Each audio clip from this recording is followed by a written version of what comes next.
Rob, the Chelsea fan, has called 03717 223344. Rob, you're not happy with a certain manager tonight? No, I'm getting bored of hearing about how Graham Potter's a good manager. He might be for a club like Brighton, but when you're competing with Guardiola, Klopp, Ten Hag, Conte, it's not good enough. Nowhere near good enough. I think the frustrating thing is that I could live with the fact that we've got injuries and he's new to the role. If there was like a clear direction of what we're aiming for, I could live with that. But there's nothing. There's no direction. There's no style of play. So you don't see an improvement at all since Potter's come in?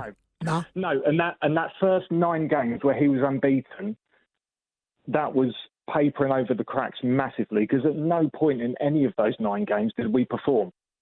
None. And what makes it worse is that we got rid of Tuchel for it, who is a genuinely world-class manager who can compete with the likes of Klopp and Guardiola. We got rid of him to get in Potter. It's a nice idea, but it's not working. Would you say in this, Rob, when you appointed him? After those first 9 games, yeah. No. But when Tuchel left and Graham Potter got the job, was you saying, no, he's definitely not going to compete with the top? I was sceptical. I wouldn't have got rid of Tuchel. I think he had enough credit in the bank. I would not have got rid of Tuchel. I think the difference is in those first few games, I know you need to give managers time. But at Brighton, he could go 7 games and have some bad results. He'll be judged at the end of the season. If he finishes 9th with Brighton, that's a good season. At a club like Chelsea, a bad run of 7 games, that's your season gone. You could lose the title, knocked out of the Champions League. 7 games is all it takes to turn a great season into an awful season. And that's the difference between a club like Chelsea and Brighton. So what's next, Rob? That's what I was going to ask. What's successful at the moment? You sat in 8th position. You're 7 points off top 4. What can you achieve this season if Graham Potter is to continue in charge, which I believe he will? Genuinely, back in 2017, we didn't qualify for Europe, and it was the best thing that happened to us. We had like a free hit the following season when Conte came in. I would happily finish 8th or 9th if the style that Potter had at Brighton, we started to see that come through at Chelsea. If there was a direction of travel and you could see what we were aiming for, I can live with that. At the moment, I can't see it. I just don't understand what he's trying to do. It was always going to take time, though, Robin. If you look at Chelsea at the top end of the pitch, you've got Kai Havertz playing this false number 9 role. With the greatest will in the world, he isn't going to score goals on a regular basis in the Premier League. Aubameyang has come back and clearly is past his best now at this level. There's a reason why Mikel Arteta was keen to move him on. Pulisic, for me, has been a poor signing. Hakim Ziyech plays better for Morocco than he does for Chelsea. So it's not Graham Potter's fault that actually a lot of the recruitment that Chelsea have done, they paid over the odds for Cucurella, in my opinion, as well. Obviously, Thiago Silva is coming to the end of his career. Koulibaly has been really disappointing. That's not Graham Potter's fault, is it? No, it's not his fault. But by the same token, there's no reason that he can't have a style of play. They're all good enough players. Are they? Yes, they are. Yeah, I think so. They're all They good are. enough. You think Pulisic's a good enough player, a top level Premier League player? I think listen. Sorry, let him speak and then I'll chat on. Go on.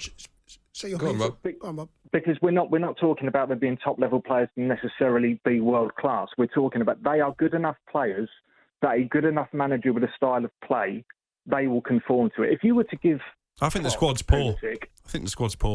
It's not as poor as the current performances. No, but Rob, what we're thinking here is, if sorry to interrupt, if you're saying that a manager like Graham Potter can't compete with Pep Guardiola and Jurgen Klopp, I agree with Crook in a way. I don't think the squad at the moment at Chelsea can compete with Liverpool, Man City, even though Liverpool's been off form. I just don't think the squad is good enough to compete with those guys and the manager. Sorry, go on, Land. No, potentially not. But that's, again, it's a style, isn't it? It's a direction of travel. And there isn't one. That's the problem. Like I said, I can live with if we need to recruit better in January and in the summer to get to that level, I can live with that.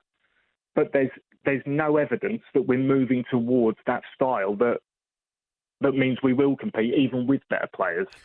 But you know Potter's a good manager. You've testified to saying that, and you're saying that if Chelsea can get to where Brighton was of a style of play, then you'll be happy with that. So then don't that just come to the point that, well, Potter needs time, and we all going to have to, and I say we as football supporters, our team have to suffer until it gets better. So right now he's got a squad that he's inherited.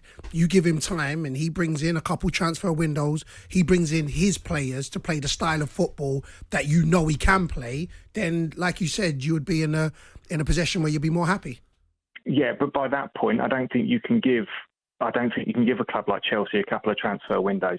And I can't think of many top four clubs where a manager would get a couple of transfer windows. I'll tell you one. There's one team who was 7 points clear at the top of the Premier League. I was going to say, I think if Arteta, that's the exception that proves the rule almost. But I don't think, as a club, we won't be that patient. And the difference again is, with Arteta, he spent years underneath Pep Guardiola. That's the rule there that I think other clubs are going to adapt to. I think other clubs are going to look at what Arsenal's done and see the philosophy. Trust the process are 3 words that used to get banished around a lot, and we used to banter about that. Now look at it. Trust the process is working at Arsenal, and that's the philosophy I think other clubs are going to have to stand by.